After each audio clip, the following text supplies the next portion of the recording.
Om Tava Kathamritam Tapta Jeevanam Kavibhireeditam Kalmashapaham Shravanamangalam Srimadaadatam Bhuvi Grinanti Ye Bhurida Janaha. Sri Ramakrishna Kathamrita, the Gospel of Sri Ramakrishna, Sri Ma Kathita, as recorded and told by M. Sri Mahendranath Gupta, a disciple and apostle of Sri Ramakrishna. কলকাতায় শ্রী বিদ্যাসাগরের সঙ্গে শ্রী রামকৃষ্ণের মিলন. Sri Ramakrishna's meeting with Ishwara Chandra Vidyasagar in Calcutta. So the context is that Brahman cannot be described in words, in speech. And people think, I have known Brahman, but how much of Brahman have you known? Brahman is vast and infinite, and the finite human mind can grasp Brahman, if at all, only just as a particle of Brahman. He gives a beautiful example here. একটা পিঁপড়ে চিনির পাহাড়ে গিয়েছিল, এক দানা খেয়ে পেট ভরে গেল, আর এক দানা মুখে করে বাসায় যেতে লাগলো। যাওয়ার সময় ভাবছে, এবার এসে সব পাহাড়টি লয়ে যাব। ক্ষুদ্র জীবেরা এইসব মনে করে, জানে না ব্রহ্মবাক্যমানের অতীত। There is an ant that went to a sugar hill. Only Ramakrishnas can come up with such wonderful pen pictures. You just imagine this whole picture. There's an ant, small ant, which is walking towards a sugar hill, a huge hill of sugar with millions and billions of small sugar particles. And this ant just ate one particle and his stomach was full.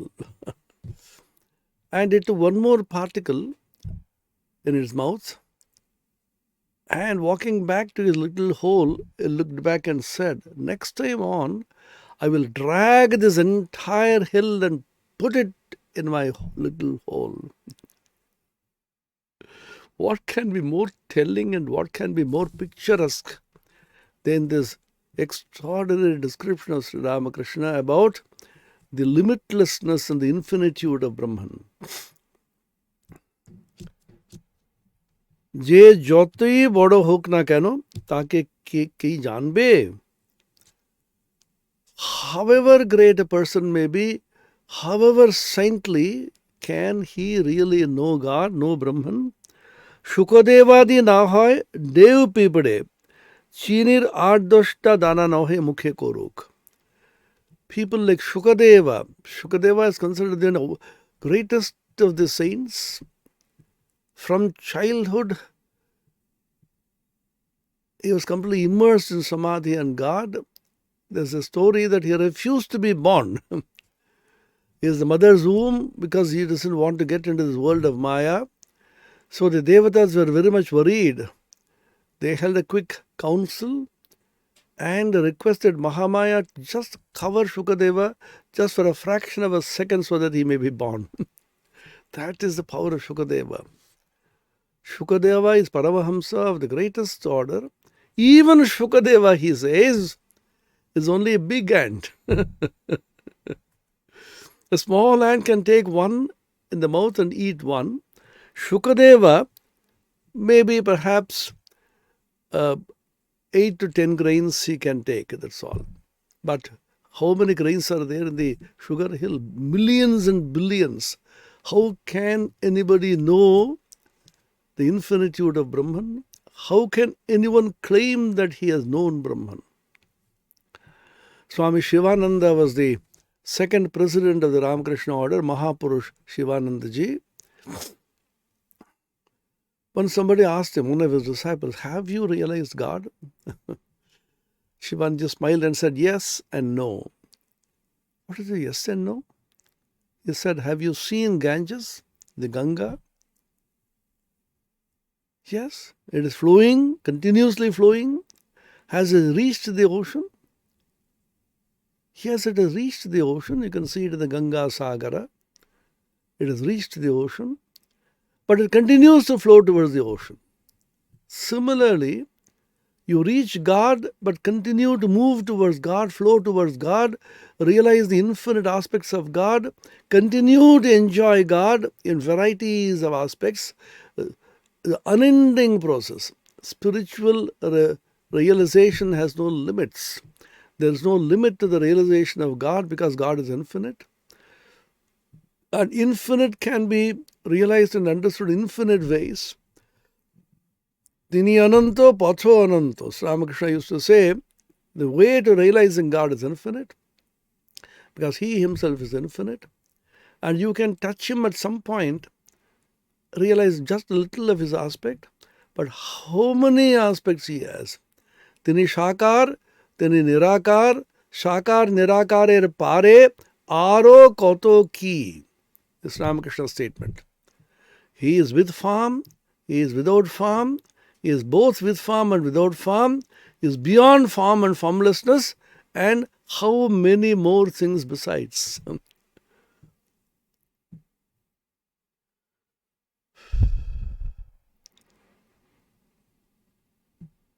Ke jane kali kemon shodadarshane na paye darshan. Ramakrishna sings in the Kathamrita. Who can know what is the nature of Kali?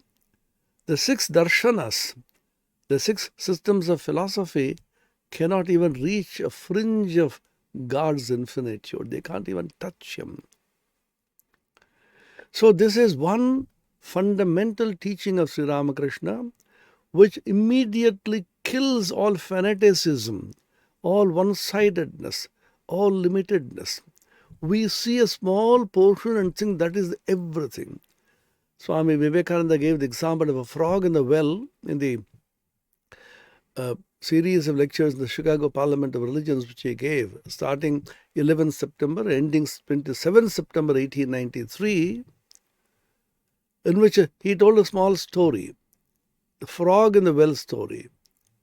There's a frog which is living in a small well.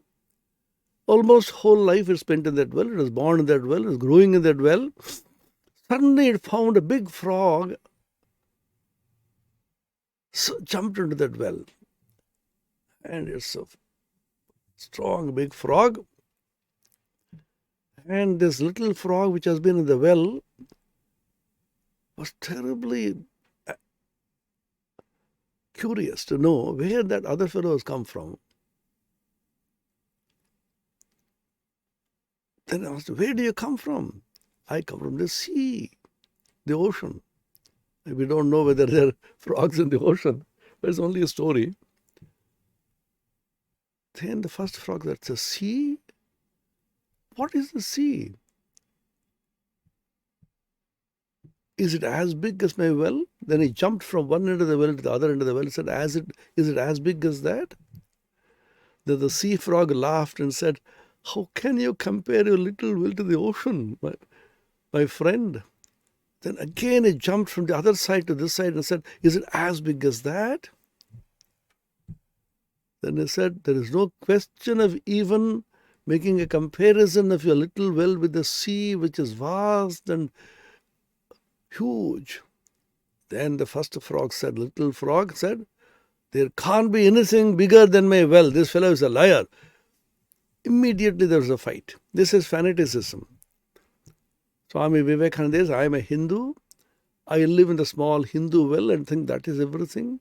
You are a Christian, you live in a little Christian well and say that is the whole of truth. Somebody is a Muslim, he thinks that is the whole of truth. Somebody is something else, Buddhist and so on. So each of the religionists owing allegiance to his or her particular religion thinks that that is the only truth. That is one way of looking at truth, but that is not the complete truth, because you can't exhaust the infinitude of God. This is the most fundamental teaching of Sri Ramakrishna. You can't put a limit to God. Swami Vivekananda said in the rules book, of the Ramakrishna much meant for monks. He said, Kamini Kanchaner Nyay Sri Prabhu Ramakrishna, Bhagavan Ramakrishna, कोनो भाव के खंडन करतेन से hello भगवान के इति करा সীমিত করে এইটাই সব এরকম ভাবা ইতি করা if Sri Ramakrishna despised anything as much as lust and greed kama kanchana, that is limiting God, putting a full stop. God is this, period, full stop. No, God is this, comma, that also, comma, and how many more besides. It's an infinite series which is divergent. It never converges.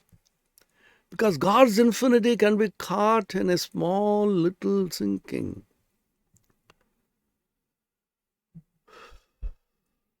Never put a limit to God's infinity.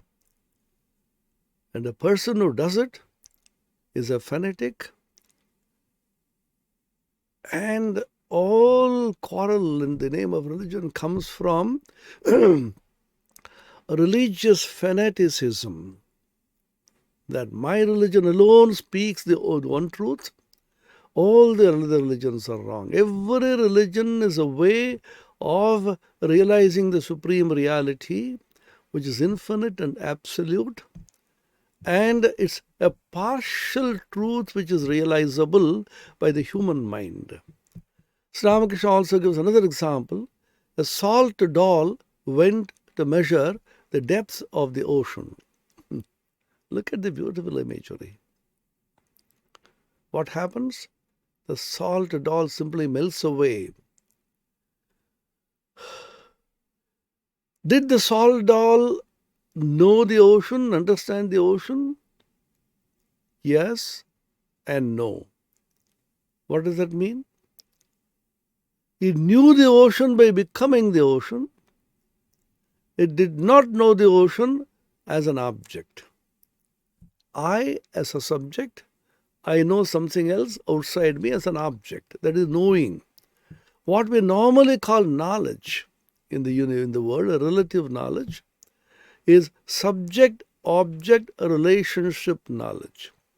The subject knowing the object is called knowledge. Now there is another kind of knowledge, which is knowledge through becoming it. I know something by becoming it. When I become it, do I know it or don't I know it? I know it by becoming it. I do not know it as an object. So the knowledge of God, the knowledge of reality, spiritual knowledge, is a knowledge of an entity which is called God, spirituality, Brahman, truth, and so on, which is known not as an object, as known as my own self as an eternal subject. When you actually become it, who will know it? I am the knower, and I know something which is known through knowledge. This is called Triputi in Vedanta. The knower, the knowledge, and known. Jnata, Jnana, and Gyeya. These three things have inevitably to be present in any knowledge. But is there a knowledge which is beyond this, in which the Triputi vanishes? Jnata, Jnana, and Gyeya, all of these three things coalesce into one. That religious perspective, that spiritual vision, that philosophical understanding, which focuses on the Gyeya, the known, is called Dvaita, Bhakti. You have a God who worship, and I am the worshipper, and I pour my heart's devotion to that God. I worship that God, I meditate upon Him, I serve Him. So there's a worshipper-worshipped relationship between me and God. So the Gaya, which is God, the Jnata, which is me, they are related through Jnana. And Advaita Vedanta, for example, focuses on the Jnata, the knower. Who is this knower? Inquire, who is this knower? Who is the Jnata? Called self-inquiry, Atma Vichara. Who is this Atman? Who is this knower? What is the nature of this self? Athato Brahma Jigyasa. Jigyasa, inquiry into Brahman, which is identical with the Atman. It is not the Brahman which is seen as outside, which is worshipped, but it is the Brahman which is known as my own self. Shankaracharya, the famous commentator, Bhagavan Bhashyakara, he talks about two kinds of Brahman. Gyayatvena, Upasyatvena, Vedanteshu Upadishyate. In Vedanta, Brahman is described, Brahman is taught as Gaya Brahman and Upasya Brahman. Gaya Brahman is the Brahman which is known by the knower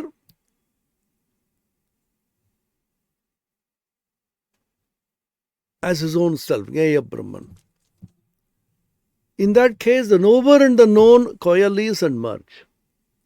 Upasya Brahman is that Brahman which is being worshipped by the worshipper, and there is a relationship of love, devotion, bhakti between the worshipper and the worshipped, between the individual soul and God. And Kenopanishad says, Tadeva Brahmatvam Vidhi Nedam Yadidam Upasate. Upanishads talk about that kind of Brahman. Upanishad teaches that Brahman which is not Upasya Brahman, which is Gaya Brahman. Kenopanishad says, we are not talking about that Brahman which is Upasya Brahman, which you see as something to be worshipped. Nedam Yadidam Upasate, not that Brahman which you worship. But what is that Brahman? That Brahman which you see as identical with your own self. That is your own Atman. That is the famous significance of the Mahavakyas. Mahavakyas are identity statements which talk about the oneness and the identity of the individual self with the Supreme Self. Atma Brahma Aikya Jnana. According to Shankara's Advaita Vedanta, the definition of Jnana, knowledge, is Atma Brahma Aikya Jnana. Whereas in the case of Ramanuja, in the Visishtadvaita Sampradaya, the tradition of Visishtadvaita, qualified non-dualism, Jnana means the knowledge of the individual self or the soul, Jivatma Jnana. And when that realization comes that you are that self, apart from the body and the mind, you are the spirit, then great longing arises in you to relate to the Supreme Self, the Supreme Spirit. And this relationship of longing between the individual spirit, the Jivatma, and the Supreme Spirit, the Paramatma, is defined by Ramanuja as Bhakti. So Ramanuja will say, Bhakti comes after Jnana. We should be very clear about the semantics. Most of the misunderstandings arise because we don't realize the connotations of words and their definitions.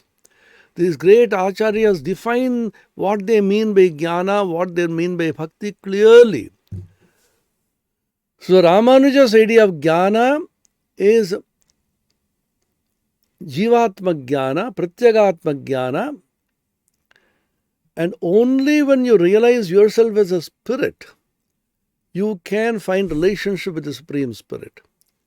If you think you are a body, you are a jada padartha, you are insentient, you are inert, the body and the mind, you can never relate yourself with the spirit. Only spirit can be related to the spirit. So Swami Vivekananda therefore talked about worship of the spirit by the spirit. I am the spirit, I am the Jivatma, I can worship and get related to the Paramatman, which is the Supreme Spirit, through bhakti. Whereas Shankaracharya and the Advaita tradition, his definition of jnana is Atma Brahma Aikya Jnana. The realization of the individual spirit is nothing but the Supreme Spirit, the identity, the non-difference, the oneness, the Advaita of the individual and the cosmic is called Advaita Jnana according to Shankaracharya. And this comes through the realization of the Mahavakyas. Mahavakyas are identity statements, great sayings. I, the individual spirit, am in reality the Supreme Spirit Brahman, Aham Brahmasmi. This Atman is the same as Brahman, I am Atma Brahma. And the Guru tells the disciple, you, the individual self, are identical with the Supreme Self, Tat. Tat Tvamasi is called Upadesha Vakya by the Guru. Aham Brahmasmi is the Anubhava Vakya by the disciple. And Prajnanam Brahma. Prajnanam here means the individual self, and that is identical with the Supreme Self. These are called the four Mahavakyas from the four Vedas. So this kind of knowledge is knowledge by becoming that Supreme Self. Simplest example as Ramakrishna gives, a salt doll, which is the individual self, entered into the infinite ocean, which is the Supreme Self, and completely melted away. And he says, there are certain beings specially commissioned by God to teach people, the avatars, the Ishvara Kotis, who, although completely melting away, regain their form, as it were, in a divine way, and come back and teach people. They don't melt away and vanish, but they regain a special spiritual form to be able to teach people. They are the avatars. That's an extraordinary phenomenon in spirituality, the avatara tattva. And they are not born like ordinary beings like us. They are unborn, they are infinite, undecaying. Ajopisan navyayatma bhutanam ishvaropisan prakritim swamadishtaya sambhavam yatma mayaya. Because of his own inscrutable maya, which can't be defined, he as it were takes a form. So, never limit the infinitude of God. This is one of the most fundamental teachings of Sri Ramakrishna, which Swami Vivekananda again and again taught to the whole of humanity. First, starting with the Chicago Parliament of Religions, when he taught the infinite path to infinite reality. That is what Hinduism actually preaches. Hinduism is not a religion which talks about a particular God to be worshipped. It leaves a scope for every kind of worship, every kind of conception of God. All conceptions of God are included. And how many more besides are possible? Never limit the infinitude of God. This will lead to harmony, peace. Swamiji said the last sentence which he spoke on the 27th of September 1893, the last lecture,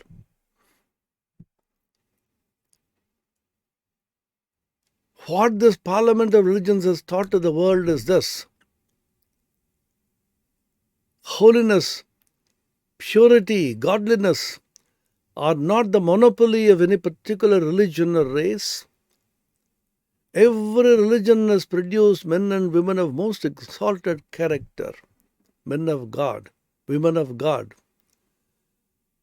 In the face of this evidence, if anybody thinks of the superiority of his own religion and the inferiority of others, that his religion alone is the correct path, I pity him, and he wants the destruction of others. I pity him from the bottom of my heart and tell him that upon the banner of every religion will soon be written, in spite of resistance, help and not fight, assimilation and not destruction, harmony and peace and not dissension. These are the golden words which he spoke there. So the whole thing comes from a very, very simple principle that if God is infinite, the finite mind can't grasp it. What little you have grasped of God and what little has been told in the religious books of various religions is only a particle of the infinite sugar hill. But that is enough for us. Don't think it should consume the whole hill like the small ant. We are little ants. Not even little ants, even physically. Think of the vast universe, the sun and the moon and the stars and the nebulae. Our sun is only a mediocre star in the galaxy of stars. And there are stars that are infinitely greater than these. Hundreds of thousands of billions of such stars. And what is your place in this? You're not even a mosquito, not even an ant. Somebody defined man. Man, that means a human being or any being, is a conglomeration of carbon atoms crawling pathetically on a grain of cosmic dust. This earth is only a grain of the cosmic dust. It's only in the vast, infinite cosmos. This earth is not even a small dust particle. On that, man is a conglomeration of carbon atoms pathetically crawling with a little ego thinking that I am this, I am that, I am so great, etc. But there is another aspect of man which is infinite. I am small, I am little, but I at the same time encompass the entire universe. Aham vrikshasya reriva kirti prishtham gireriva urdhvabhavitro vajaneva swamritamasmi dravinagam savarchasam sumedha amritokshitaha. I am the source of the entire universe. Samsara vriksha, the tree of this universe, urdhvamula madhashakam, with the roots above and the branches and the leaves below. I am the root of the entire universe. My glory, my majesty, my beauty, my vastness, my infinitude is as big as the tallest of the tall mountains. You know who I am? I am that infinite self. Swami Vivekananda once said, never forget the glory of human nature. Buddhas and Christs are but waves of the infinite ocean which I am. So this is the beauty of man. Encased apparently in this small little self, this body, this mind, there is a vast universe of spirit which is me. That is the real me. Swami Vivekananda talked about the real and the apparent man. The apparent man is his body, this mind, this complex of the flesh and blood and senses and mind and intellect. The real man is that which is beyond and infinite. So never limit God. He says even Shukadeva, the greatest of the Paramahamsas, perhaps he is only a big ant, Dev Pipade. And if we can eat a particle and carry one more particle, he can perhaps eat and carry about 8 to 10 particles. But how many particles of sugar in that hill? Millions and billions. তবে বেদে পুরাণে যা বলেছে সে কিরকম বলা জানো? Then he says, but then the Veda, Purana, and the various religious texts, the whole various religions talk about God. What is that description? What kind of truth is in that description? You know what it is like? The simplest example with which he explains, Ramakrishna as usual. একজন সাগর দেখে এলে কেউ যদি জিজ্ঞাসা করে কেমন দেখলে, সে লোক মুখ হাঁ করে বলে, ওহ কি দেখলুম, কি হুল্লোল কল্লোল। ব্রহ্মের কথাও সেরকম। Look at the beauty of the language, look at the utter simplicity of expression and directness with which he can reach you, Ramakrishna. Somebody went to see the ocean and he came back and was describing it to somebody else who has not seen the ocean. And this person asking, what did you see in the ocean? Then he's not able to describe. Opened his mouth wide. What sight I saw, how much roaring waves. That's all. Description of Brahman is also that. How,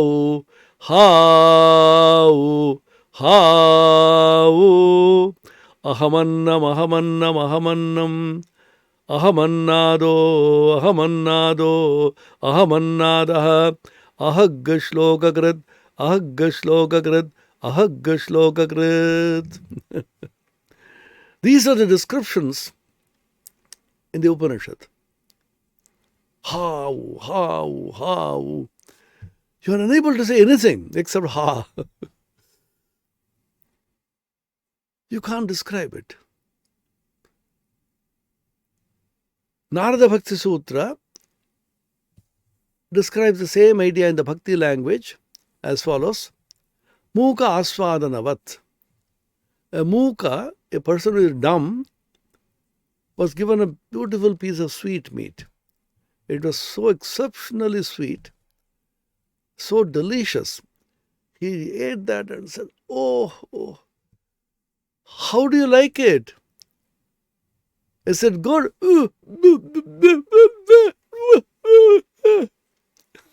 What will he say? He can't speak.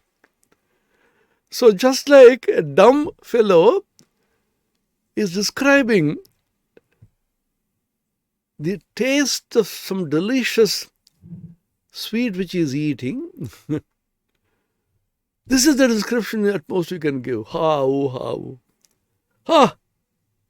Oh, কি দেখলুম, কি হল্লোল কল্লোল। ব্রহ্ম কথাও সেরকম। বেদে আছে তিনি আনন্দ স্বরূপ, সচ্চিদানন্দ। The Vedas say Ananda Rupa Murtam Yad Vibhati Mundakopanishad. His Ananda Rupa is shining as the essence of embodiment of great joy and bliss. Beyond the sensual joy, beyond the intellectual joy, it is the Brahmananda Swarupa. That is Brahman. Anandadhyeva khal vimani bhutani jayanti anande najata nijivanti anandam prayante visamvishanti. This Ananda Swarupa. Vijnanam Anandam Brahma. Brihadaranyaka Upanishad. So this Ananda Swarupa, description in Vedas, Shukadevadi এই ব্রহ্ম সাগর তটে দাঁড়িয়ে দর্শন স্পর্শন করেছিলেন। Greatest of Paramahamsas like Shukadeva perhaps did not even enter the ocean, did not touch the ocean. They were sitting at the bank of the ocean, at the edge, and they were only seeing the ocean, perhaps touching it a little. এক মতে আছে তারা এ সাগরে নামেনি, এ সাগরে নামলে আর ফিরবার জো নেই। There is a view that people like Shukadeva never entered into this ocean. They are only touching it from a distance, gently, and they're only seeing it. If they had entered the ocean, they would not have come back. It simply swallows you completely. সমাধিস্থ হলে ব্রহ্মজ্ঞান হয়, ব্রহ্মদর্শন হয়। সেই অবস্থায় বিচার একেবারে বন্ধ হয়ে যায়, মানুষ চুপ হয়ে যায়। ব্রহ্ম কি বস্তু মুখে বলবার শক্তি থাকে না। Immortal words, simple language, direct exposition.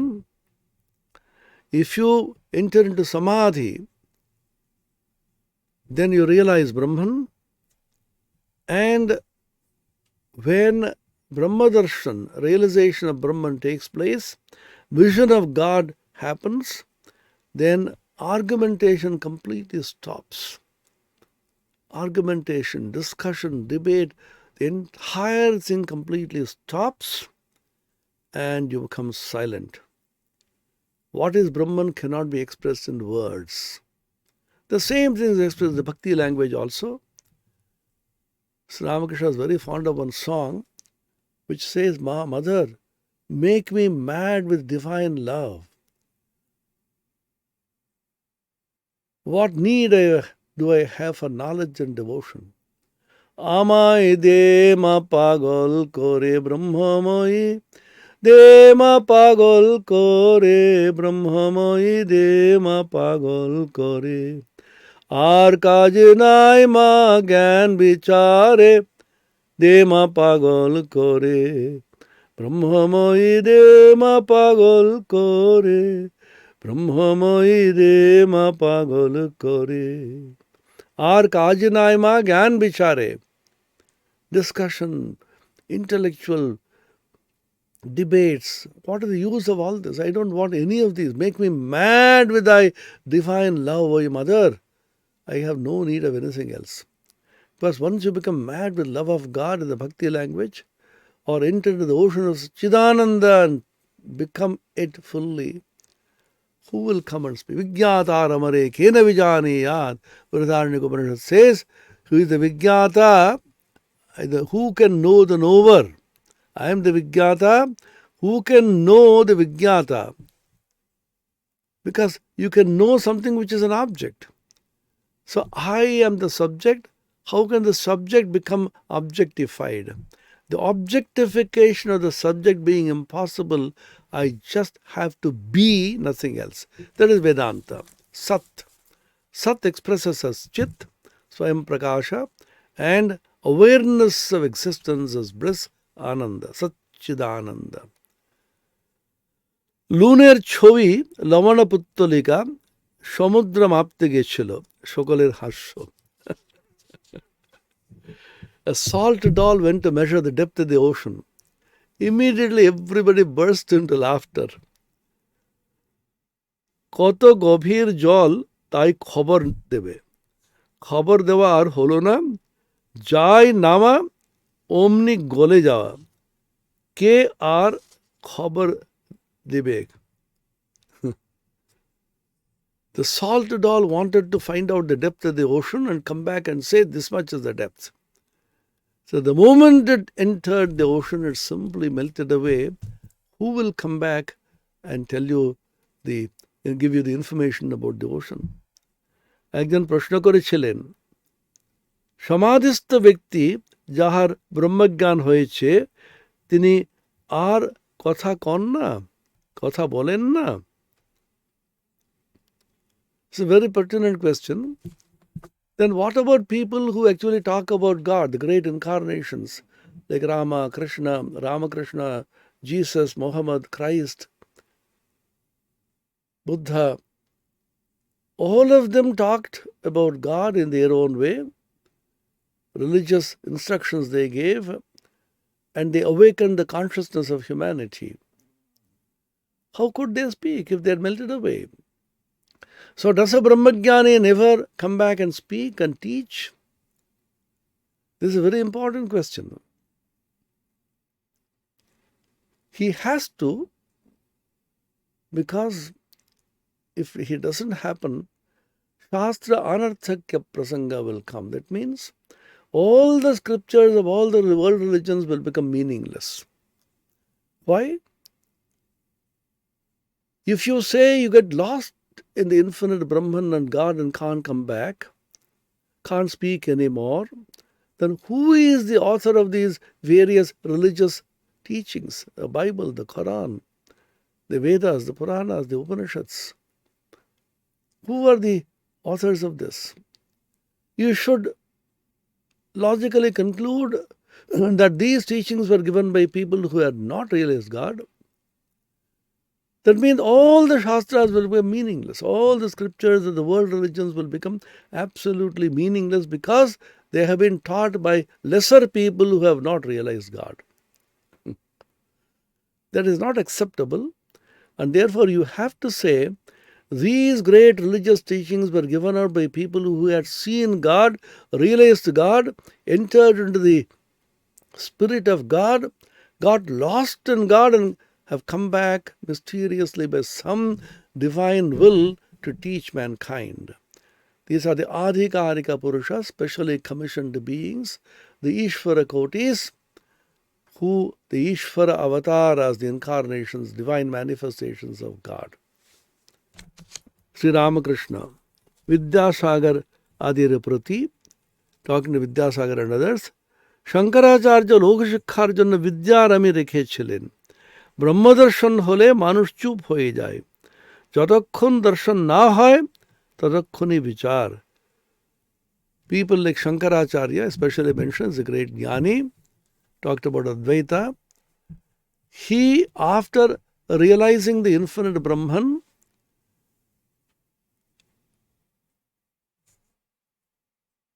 retained, as it were, by the will of God, a little ego which is the pure form of chastened, ripe ego, Vidyarami, the I, which is knowledge ego, not the ordinary ego of all of us like the ordinary mortals. So by divine will, an ego was placed in him to be able to teach people. That ego is like, Swami Ramakrishna says, like a burnt rope which cannot bind. A rope which is burnt and retains the form of a rope can't bind at all. Similarly, it appears to be the ego, but it is not ego at all. To teach people the divine will, the infinite, Shakti, has kept that ego in him. ঘি কাঁচা যতক্ষণ থাকে ততক্ষণই কলকলানি, call, etc. As long as the ghee, when you melt butter, till it is not fully melted, it keeps on making some small sounds, etc. পাকা ঘির কোনো শব্দ থাকে না, but fully melted, pure ghee is floating in the pan, melted, then all sound stops. কিন্তু যখন পাকা ঘিয়ের আবার কাঁচা লুচি পড়ে তখন আবার একবার ছ্যাঁক করে কলকল করে. Most practical, direct examples from daily life. So the butter which is still not fully melted, at the process of melting it makes some sound, but it's fully melted and the ghee is pure floating there is no sound.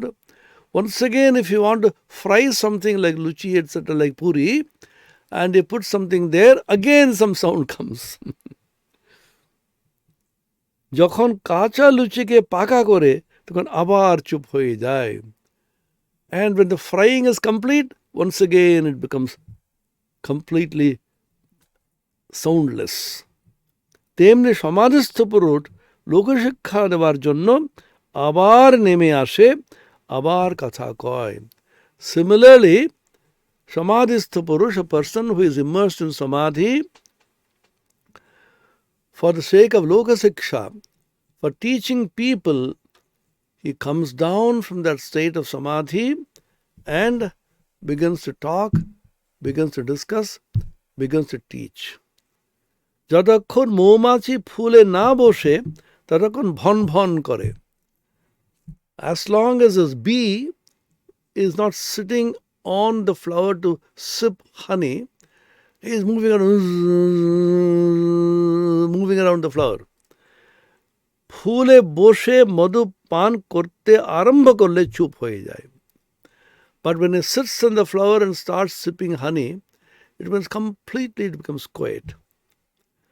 মধুপান করবার পর মাতাল হয়ে আবার কখনো কখনো গুনগুন করে.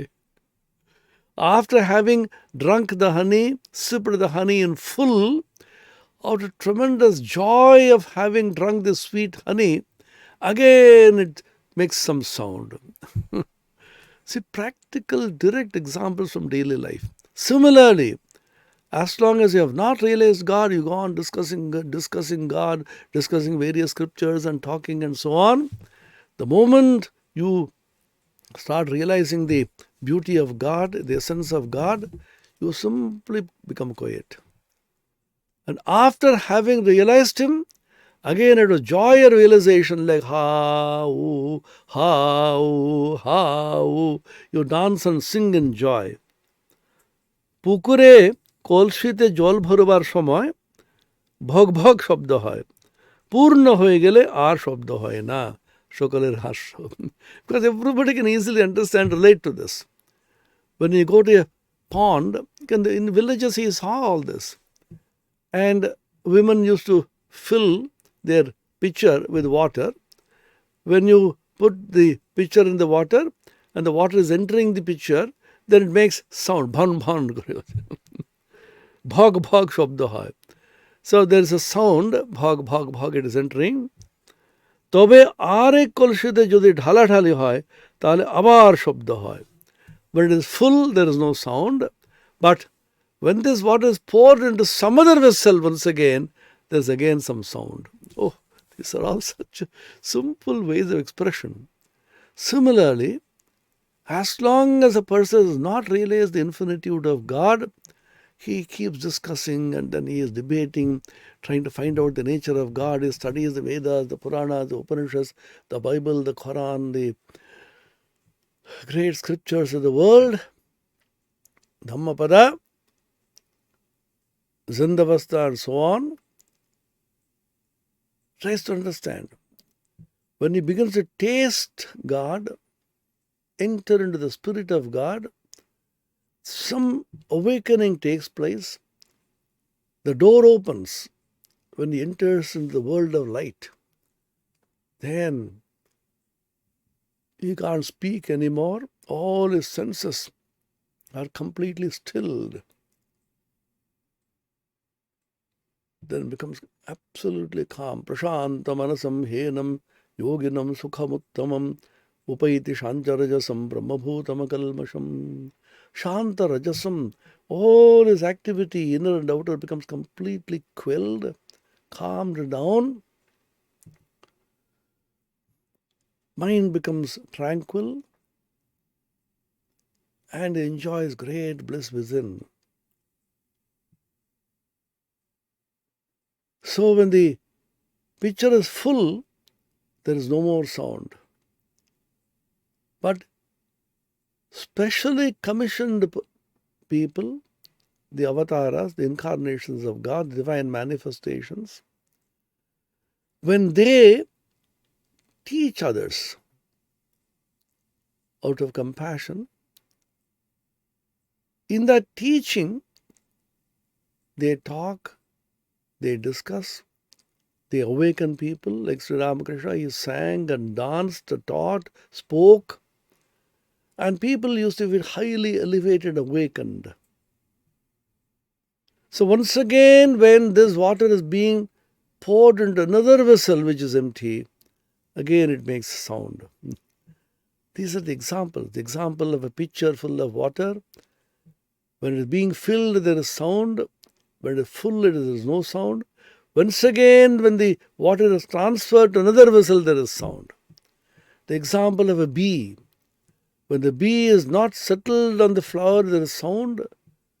It moves around and sits on the flower, settles down, starts sipping honey, completely all sound stops. When it has sipped the honey, fully satisfied and intoxicated with the divine honey, once again it moves around and starts buzzing with great joy. These are wonderful examples which he gives. And the example of a butter being melted. When the process of melting, when the ghee still is not fully formed, there's so much of sound. When the ghee is fully realized, the butter is fully melted, then it's absolutely calm. Once again, if you want to fry something like the luchi or some puri, etc., once again there is sound. And when the luchi or the puri is fully fried, there is no sound. So these are 3-4 examples which are directly seen by us in the ordinary life. And we can easily relate this to that which cannot be described. This is the beauty of people of realization. They can explain the most profound truths in the simplest of language from daily life. Once again, you should remember these great spiritual teachings of the Upanishads and the scriptures are not philosophy, are not metaphysics, are not even religion. They are simple description of the profound truths behind our daily experience. The Upanishad, the Rishis did not teach anything.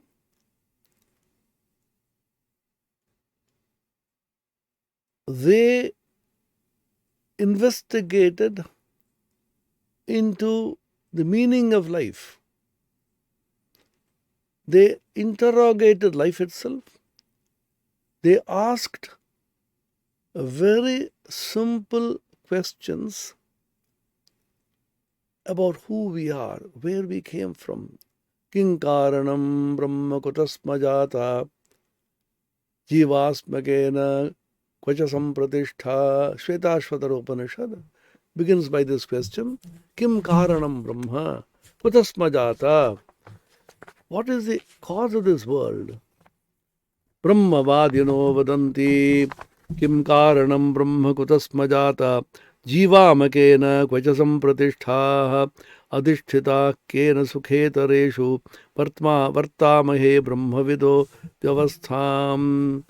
Kim karanam brahma? What is the karana? What is the cause of this universe? Is it Brahman?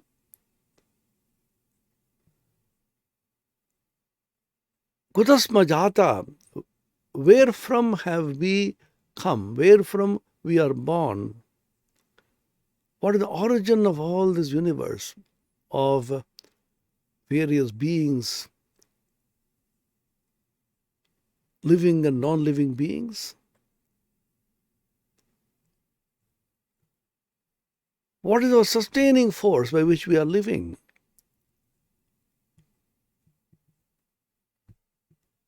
Jivama kena, by whom are we able to live and breathe and talk?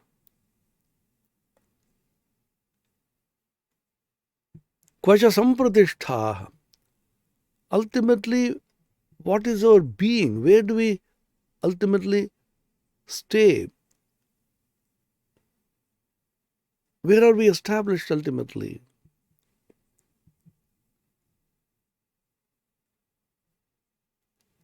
Adishthita kena sukhetareshu, sukha and dukkha. We're experiencing sorrow and happiness. And what is that power? What is that force which is making all this experience possible? Who has made all this arrangement in this universe for us to enjoy? For us to become happy through enjoyment, sometimes become unhappy because of various causes. So what is all this happening? What is this world? Where do we come from? Where do we go? Kim karanam brahma kutasma jata jivamakena kvacha sampratishta adishthita kena sukhetareshu vartamahe brahmavido vyavastham. Brahmavadino vadanti, inquirers into Brahman, spiritual people, discuss among themselves, just as we are doing now. We are doing it virtually through the internet. But we are seekers of God. We are seekers of Brahman. We are mumukshus. We are aspiring for spiritual life. We are aspiring for spiritual liberation. And we are asking one another, discussing, debating, inquiring, trying to understand from each other, what is all this? Where do we come from? Where do we go? Where are we established? Why are we suffering? And why are we happy and unhappy? What is the basis of all this? Who is making all this possible? Similarly, in the Kena Upanishad, simple questions. Keneshadam patati preshadam mana kena prana prasama praiti yukta kenashitam vachamimam vadanti chakshusrotram kavadevo yunakti. Keneshadam patati preshadam manaha. Impelled by what? Does the mind recognize the various objects? Kena prana prasama priti yuktaha, the prana, the mukhya prana, which is the first, because that is the essence of all the indriyas, all the senses. What is the source of this prana? Where does it, what is the basis of this? Where does it come from? How does the mouth speak? We talk about speech. I am talking to you now. What is the power which makes me speak?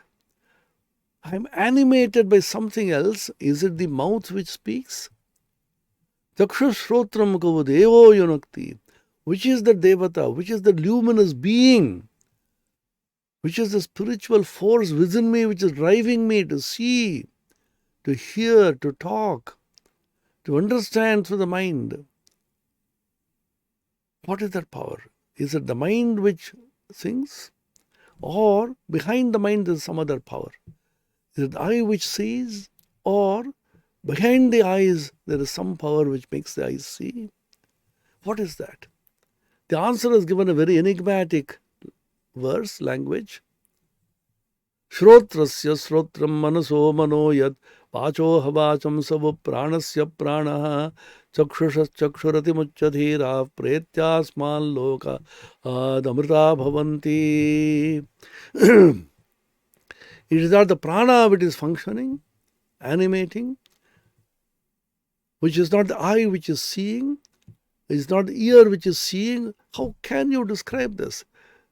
The prana of the prana, the chakshu of the chakshu, the eye of the eye, shrotasya srotam, the ear of the ear, and the mind of the mind.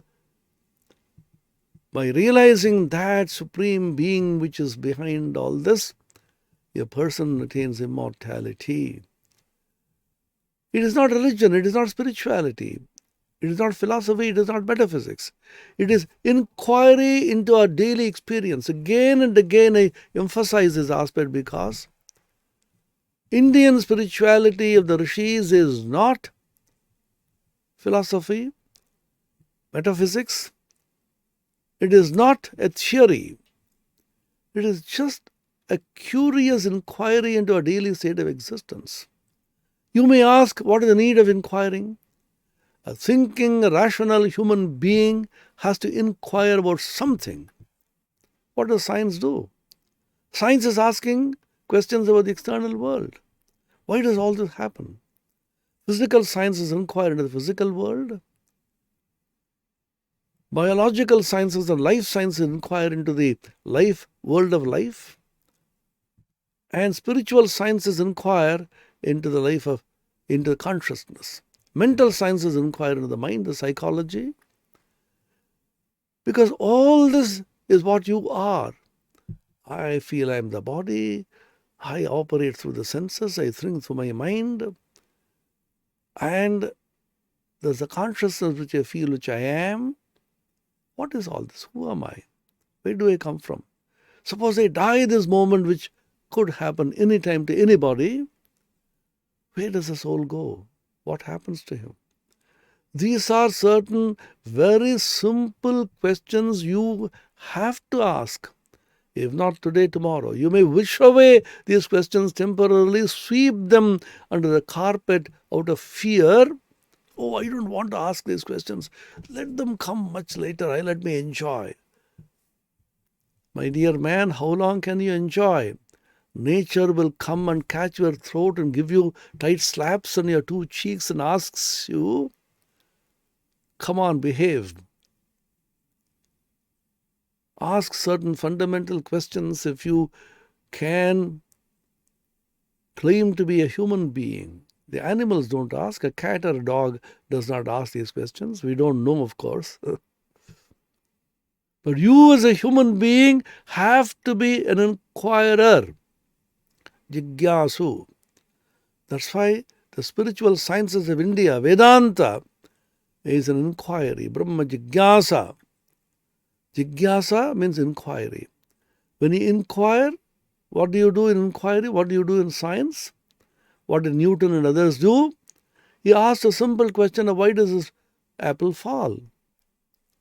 You ask a very simple question, go on probing into this again and again, through this probe, through this investigation, through this open-ended inquiry, which without any bias or prejudice, preconceived notion, which is what science does, you come up with very profound truths. Just asking a simple question about the falling of a fruit, an apple, Newton discovered the universal law of gravitation, which was later on again interrogated, questioned by Einstein, and he came up with special theory of relativity, the new theory of gravitation. Inquiry never ends. Newer and newer laws are discovered. Older laws are being refined, fine-tuned. It's a constant inquiry. Whole life is a constant inquiry into truth. And the inner world you inquire. The answers to simple questions are the profoundest principles of the spiritual science of Vedanta. And these are being spoken in the simplest of language, with similes, with parables, by the divine incarnations like the Buddha, Christ, and Ramakrishna. All of them spoke in parables. Because parables and tales and stories is something which you can immediately relate. And they talk about parables in terms of stories from daily experience, what you see every day. Butter is being melted, you see. A bee sipping the honey, you know what it is. And filling a pitcher with water from a pond, you know. These are common examples of everyday life. That you relate to spiritual principles so that you get a newer insight into the profound truths. And here is Sri Ramakrishna giving us the profoundest truths in the simplest of language in terms of parables and stories and tales, so that we may understand the truth even infinitesimally and inquire into a real nature and awaken the inner consciousness, which is the infinite and the absolute Brahman, called God, the Spirit, the Paramatman, and by whatever name it is called, and become blessed. Though their Chaitanya Hok, that was the message which he gave in the Kashipur when he was just about to pass away, a few months before he entered into Mahasamadhi. May your consciousness be awakened, higher consciousness be awakened. May Sri Ramakrishna bless us so that our higher consciousness be awakened. Om Niranjanam Nityamanantarupam Bhaktanukampadhuta Vigraham Vai Ishavataram Parameshamidyam Tam Ramakrishnam Shirasa Namamaha. Om Shanti Shanti Shanti Harihi Om Tat Sat Shri Ramakrishna Arpanamastu.